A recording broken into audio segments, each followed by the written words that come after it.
Who's your first offensive player that you had? Let's go back to a quarterback in the SEC. You had DJ Lagway. You ready for mine? Okay. Austin Simmons, Ole Miss. I like that. I got one sentence and one sentence only. You ready? Georgia. That's all I'm going to say. I don't think I have to come in here and justify anything else more. Now, okay, let's get to reality here. The kid's going to have more than a drive against Georgia and a team that didn't prepare for him. I remember people on Twitter were like, maybe y'all should bench Jackson Dart's ass for this kid because he's going to, Anyway, Joe, I saw a kid that, look, reclassified, okay? That does worry me because reclassifies don't really work like that.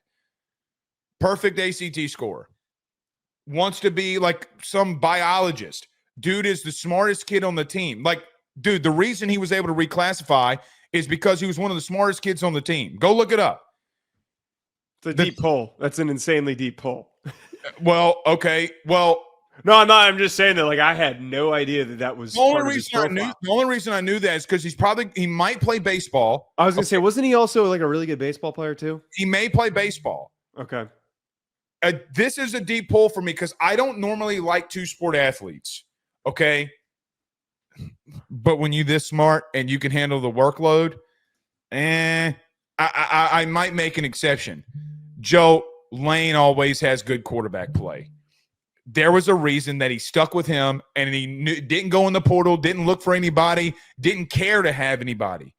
The lefty at Ole Miss should scare everybody in the country. Screw the conferences. I think this kid is uberly talented. The way that they play offense fits the style of what he wants to do. He's smart. He's calculated.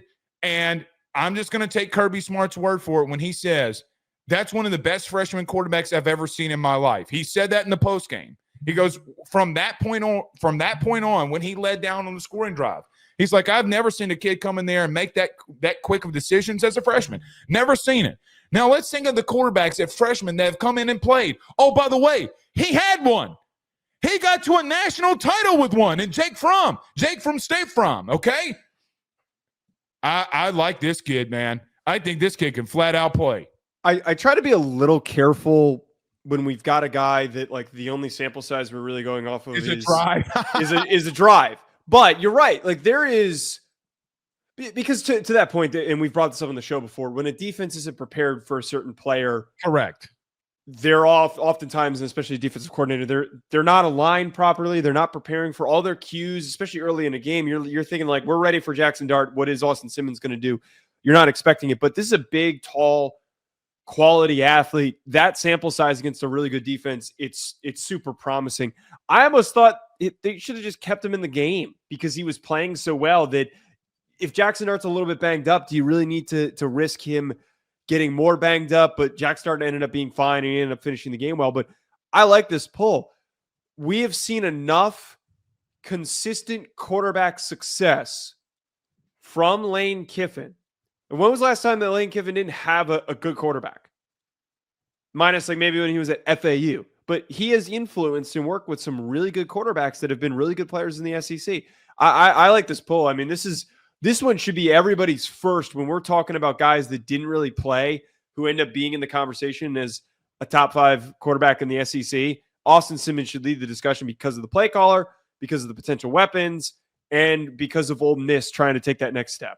And listen, last year they screwed up in the portal. Can I tell you how? They had the number 1 defense in the country. Yeah. When it came to run defense and getting after the quarterback. They got cocky and thought that they didn't have to do anything offensively. It got them beat. They went in the portal and restocked with better offensive line. This is different than other teams going in the portal for O-line play. They didn't get backups. They got starters. They may be better there. And the kid is uberly athletic. Joe, you're talking about a kid in baseball as an example that's throwing 93, 94 from the left side. The arm strength is ridiculous. So, listen, you're right. I don't like that. I don't have more than a drive necessarily to go off of. Right. But everything else around him, head coach, play style, and schedule to start off the season, feel very favorable to him. I'm going